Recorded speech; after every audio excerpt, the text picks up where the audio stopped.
Bonjour à toutes et à tous et bienvenue dans Le français c'est facile avec Adrien.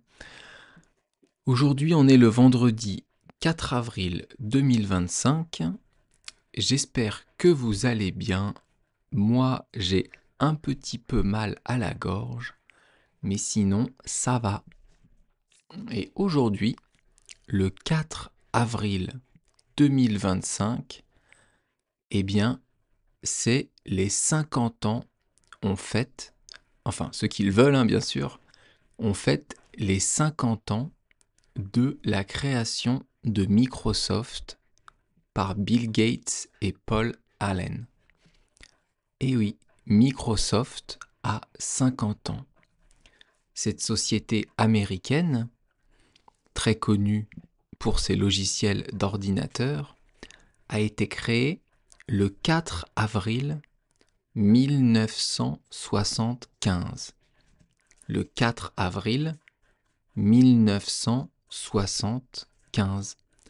Donc, si vous faites le calcul, 2025 moins 1975, ça fait bien 50 ans. Évidemment, comme je suis très jeune, je n'étais pas né. Ça s'est passé avant ma naissance. Et donc Microsoft, cette société de logiciels ordinateurs, qui a d'ailleurs créé Windows, a été créée par Bill Gates et Paul Allen, qui avaient à l'époque 20 et 22 ans. C'est incroyable d'avoir bâti un tel empire en quelques années. Je me souviens, quand j'étais enfant, sur mon premier ordinateur, qui était... C'était quoi mon premier ordinateur ? Je pense que c'était un Atari ou un Amiga, je crois que c'est ça. Et dessus, je jouais à un jeu qui s'appelait North and South. Et en français, on appelle ça les tuniques bleues. Ce jeu, il provenait d'une bande dessinée, donc qui s'appelle en anglais North and South, et en français les tuniques bleues. Et j'ai beaucoup joué à ce jeu avec des amis. C'était un jeu qui était top. Mais je pense que je vous en reparlerai une autre fois, un peu plus en détail. Pourquoi je parlais de ça ? Ah oui, les ordinateurs. Donc mon premier ordinateur, c'était un Amiga. Et après, je crois que mon père avait acheté un IBM. Je crois que c'était la marque IBM. Oui, je pense que c'était ça. Avec Windows 3.1. Je sais pas comment on dit en anglais. Peut-être 3.1 ou 3.1, I don't know. Mais en français, c'est Windows 3.1. Et ça, c'était avant les années 1994. Il y avait sur l'écran différentes fenêtres avec des icônes. On cliquait sur ces icônes et ça ouvrait des applications. C'était à l'époque révolutionnaire, comme la sortie de l'iPhone. Un téléphone avec des icônes, on clique sur l'écran et ça ouvre une application. Eh bien pour moi, Microsoft 3.1, c'était un peu l'iPhone de l'époque. Ensuite, on a eu, je crois, un ordinateur Hewlett-Packard avec Windows 95, c'est 95, et 98, puis 98. Et après Windows 2000. Et ensuite, j'ai un peu lâché les ordinateurs et après j'ai acheté un MacBook. Je suis passé du côté obscur de la force en achetant Mac. Bref, tout ça pour dire que la société Microsoft a aujourd'hui, 4 avril 2025, 50 ans. Bon anniversaire, bon anniversaire. Bon, en vrai, on s'en fout, mais ça permettait de parler un peu français, et c'est assez marrant comme anniversaire. Il n'y a pas beaucoup de firmes, pas beaucoup d'entreprises qui ont une si grande notoriété, autant de longévité et surtout autant d'argent. Parce que oui, évidemment, les sous-sous, c'est important d'avoir les sous-sous dans la popoche. Bref,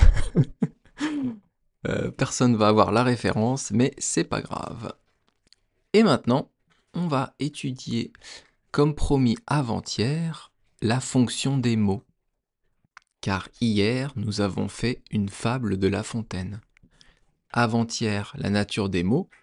Hier, une fable.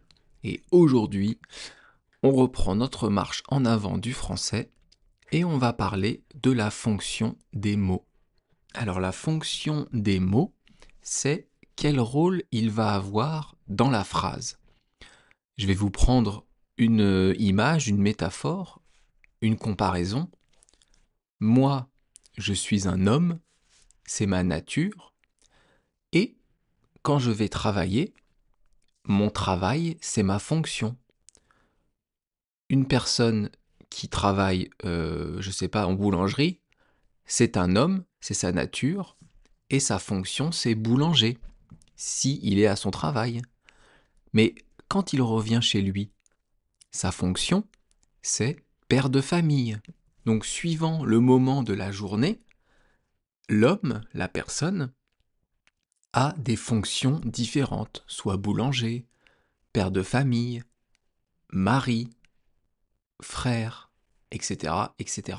Eh bien le mot, c'est pareil. La nature reste la même, mais la fonction va changer suivant l'utilisation dans différentes phrases. Alors, pour un souci de simplicité, on va reprendre les phrases d'hier. Donc, les deux phrases d'hier, c'était « Je marche avec un ami » et « Comment allez-vous » Alors, la phrase numéro 1, « Je marche avec un ami », je vais vous redire en 2 mots les natures de ces mots. Donc, « je », c'est un pronom personnel. « Marche », c'est le verbe. « Avec », c'est la préposition. « Un », c'est un article indéfini. Et « ami », c'est un nom commun. Je marche avec un ami. Ça fait 5 mots. Maintenant, on va parler des fonctions de ces mots. Avant de trouver la fonction d'un mot, il faut bien comprendre la structure de la phrase. Comment est fabriquée la phrase en français. Ici, dans la phrase « Je marche avec un ami », on a une phrase qui est assez simple. J'ai pris une phrase affirmative assez simple pour que tout le monde puisse comprendre. Donc la forme de cette phrase, c'est la forme basique d'une phrase en français, sujet, verbe, complément. Je marche avec un ami. Donc je, c'est le sujet. C'est moi qui fais l'action de marcher. C'est je. Je, c'est moi. Donc je, c'est le sujet de la phrase. Donc ici, on peut dire nature du mot je, pronom personnel, fonction du mot je, sujet. Marche, dans la phrase je marche avec un ami, marche, ça reste le verbe. Le verbe dans la phrase n'a qu'une origine, qu'une nature, on va dire, c'est le verbe. C'est le centre de la phrase. Donc, ça n'a pas de fonction, ça va rester un verbe. Et après, vous avez avec un ami.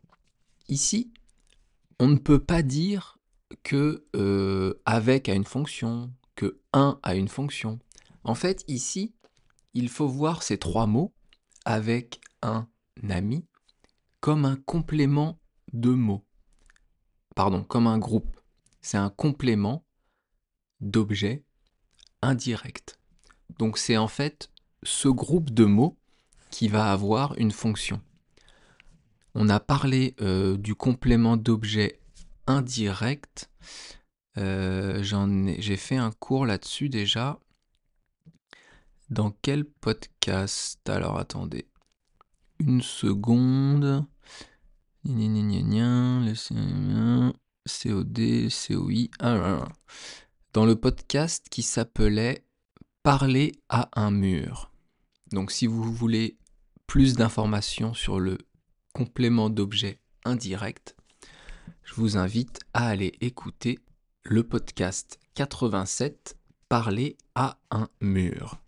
Donc ici, on reprend notre phrase. Avec un ami, c'est le COI, complément d'objet indirect. Je marche avec qui? Avec un ami. Donc COI. Donc je vous reprends la phrase en entier. Je, c'est le sujet. Marche, c'est le verbe. Et avec un ami, c'est le complément d'objet indirect, le COI. Et là, on a fini d'étudier la première phrase d'aujourd'hui. La deuxième phrase, c'est « Comment allez-vous » ? Comment allez-vous ? C'est une phrase qu'on entend beaucoup et que vous pouvez dire à quelqu'un pour savoir comment il va, pour savoir l'état de la personne, comment il se sent. On dit ça souvent après « Bonjour »,« Bonjour, comment allez-vous ?»« Bonjour, comment ça va ?» C'est la même chose. Alors ici, on a une phrase interrogative, car on a un point d'interrogation à la fin. On peut transformer cette phrase en phrase affirmative. À ce moment-là, il faut mettre le sujet en premier. On dirait « Vous allez comment ?» Pourquoi je vous dis ça ? Parce que ce qu'il est bien important de comprendre en français, c'est quel est le verbe et où est le sujet. Dans la phrase « Comment allez-vous » aller, c'est le verbe. Ça vient du verbe aller, c'est le centre de la phrase. Et ici, le verbe aller est conjugué avec le pronom vous, donc la deuxième personne du pluriel. Maintenant qu'on a identifié le verbe aller, quel est le sujet? De qui on parle dans cette phrase? On parle de comment ou on parle de vous? On parle de vous. Donc vous, c'est le sujet. Vous, c'est la personne dont on parle dans la phrase. Donc si on reprend la phrase « Comment allez-vous » aller, c'est le verbe. Vous, c'est le sujet. Donc la fonction, c'est sujet. Et comment, ça s'appelle un complément de manière. C'est la manière dont on fait quelque chose. Vous faites cela comment? De quelle manière? Je fais cela comme ça. Bon, ça c'est un peu compliqué, mais c'était pour vous détailler la phrase.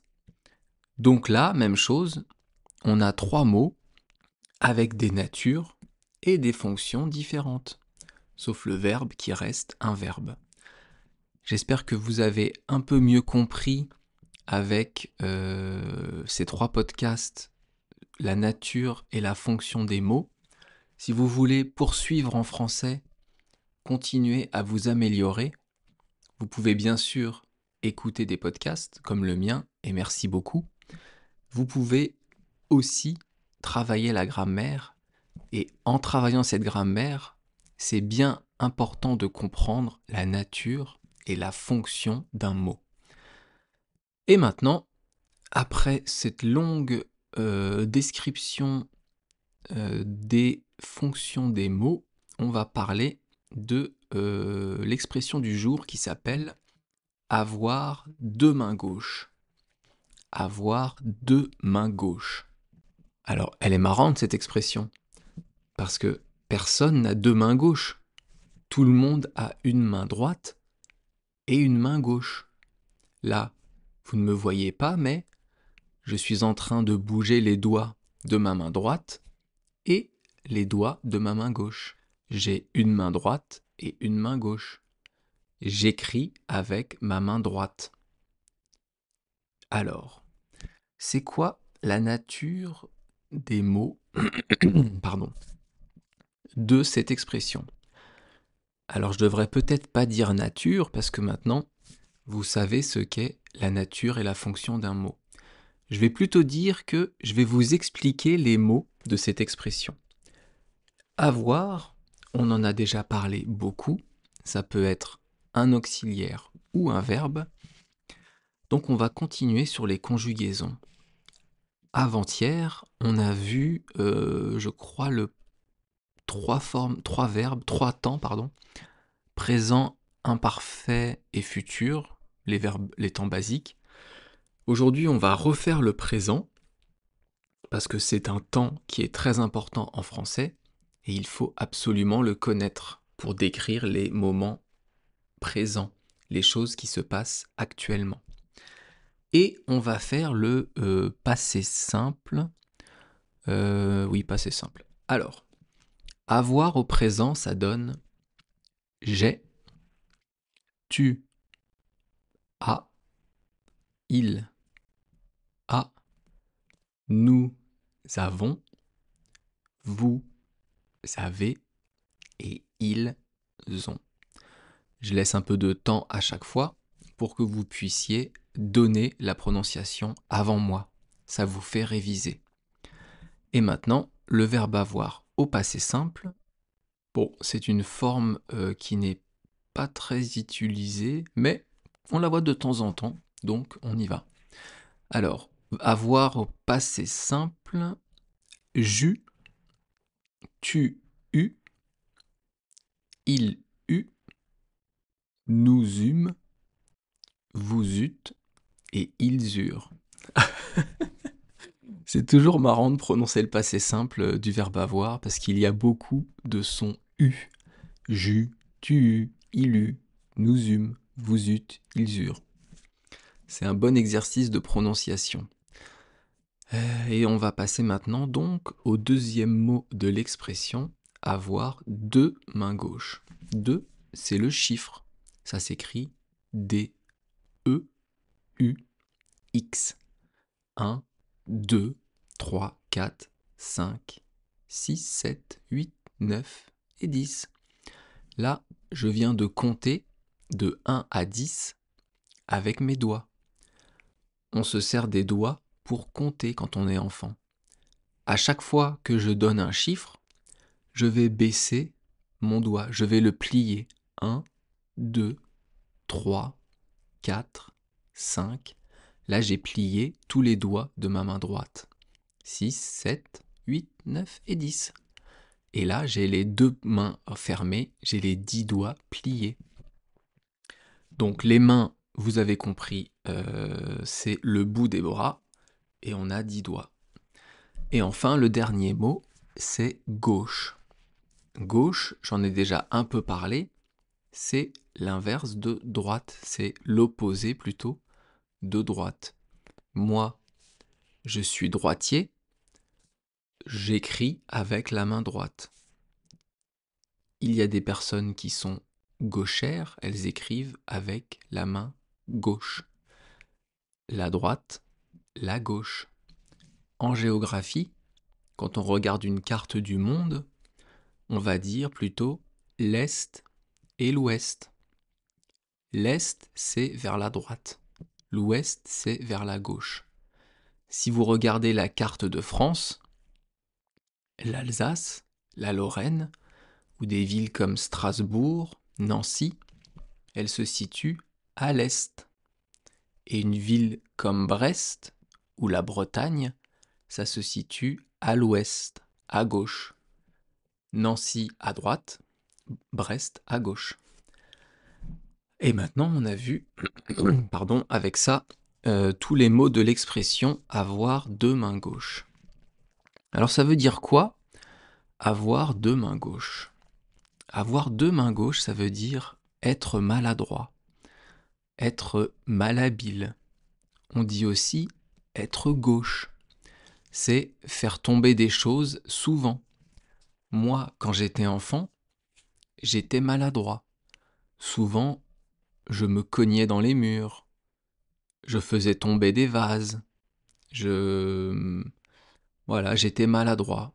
J'avais du mal avec mes couverts, ou je cassais un verre. C'est ça, être maladroit. C'est ne pas être adroit, ne pas être habile. Alors pourquoi on dit ça? D'où elle vient cette expression? En fait, dans le monde entier, il y a plus de droitiers que de gauchers. Donc, il y a plus de personnes qui sont habiles, qui sont douées avec leur main droite qu'avec leur main gauche. Moi, par exemple, je suis droitier, j'écris de la main droite. Si vous me demandez d'écrire de la main gauche, je vais y arriver, mais l'écriture va être horrible et je vais être très lent. Ça va être affreux d'écrire de la main gauche. Donc, comme il y a plus dans le monde de droitiers que de gauchers, on considère que la main gauche est une main avec laquelle on galère, avec laquelle on n'est pas à l'aise. Et vous imaginez, si j'avais deux mains gauches, eh bien, je ne pourrais plus écrire correctement. Je ne pourrais plus faire les choses de façon adroite. Je serais très maladroit. C'est ça, avoir deux mains gauches. Avoir deux mains gauches, c'est être maladroit. C'est mal faire les choses. Je vous donne des exemples. Vous avez toujours, quand vous déménagez, un ami qui va s'occuper de choses fragiles et qui va les faire tomber.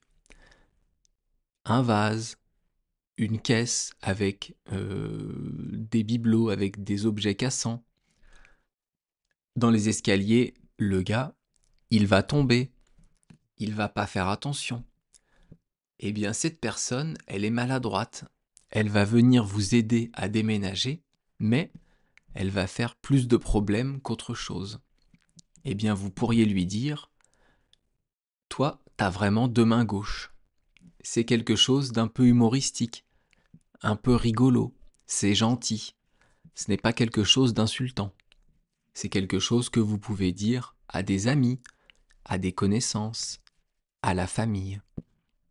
En anglais, on dirait to be wholesome. To be wholesome, ça veut dire n'avoir que des pouces. Imaginez vos mains et il n'y a que des pouces. Eh bien, je pense qu'on galérerait à faire les choses. Vous ne croyez pas? Allez, je pense que j'ai assez parlé. On arrive au bout du podcast. If you have any questions or suggestions, you can contact me on YouTube or Patreon. I hope today's was okay for those who speak English.